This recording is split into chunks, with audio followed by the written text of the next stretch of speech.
Hi, I'm Dr. Lodi. I'm the founder and chief physician at an Oasis of Healing in Mesa, Arizona. There's three aspects to what we do. Number one, we teach the person how to stop making cancer. And because if we don't do that, it doesn't matter how good anyone is at getting rid of it, it'll be back. So that's really the foundation of what we do. Number two, we target it. We have a lot of targeted therapies to destroy the cancer without destroying the person. And then thirdly, we enhance the immune system. We rebuild the immune system because there is a cure for cancer. It's called a healthy immune system. The immune system can be thought of as having two broad functions. It's the Department of Defense and it's the Department of Maintenance.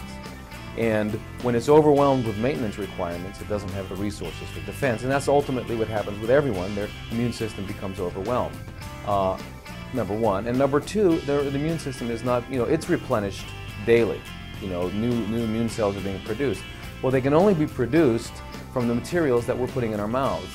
It also relies on the fact that we're having good bowel movements, we're getting rid of all the toxins in our body, and so that's not happening to most people. Most people are eating food that does not feed their immune system, but it feeds the cancer. And so they're working against themselves. What people don't understand is how serious this is. But the way I can kind of get the idea across is if I were to explain to you that we were treating a person with lung cancer and they couldn't understand why they couldn't continue to smoke. You'd say, well, that's a no-brainer.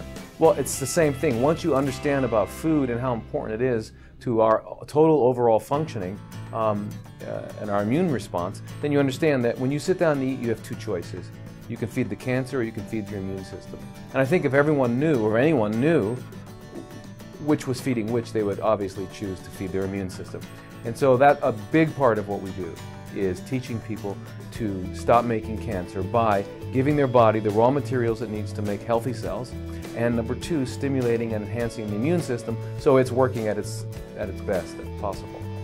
Since cancer is happening in about 1 out of 3 people in their lifetimes, it's so prevalent now that almost everyone knows of someone who's had it and has been treated, and more people are seeing relatives or friends being devastated by the treatment, not the disease. Our knowledge that cancer is anaerobic and it requires about 19 times more glucose than a healthy cell to live, to survive.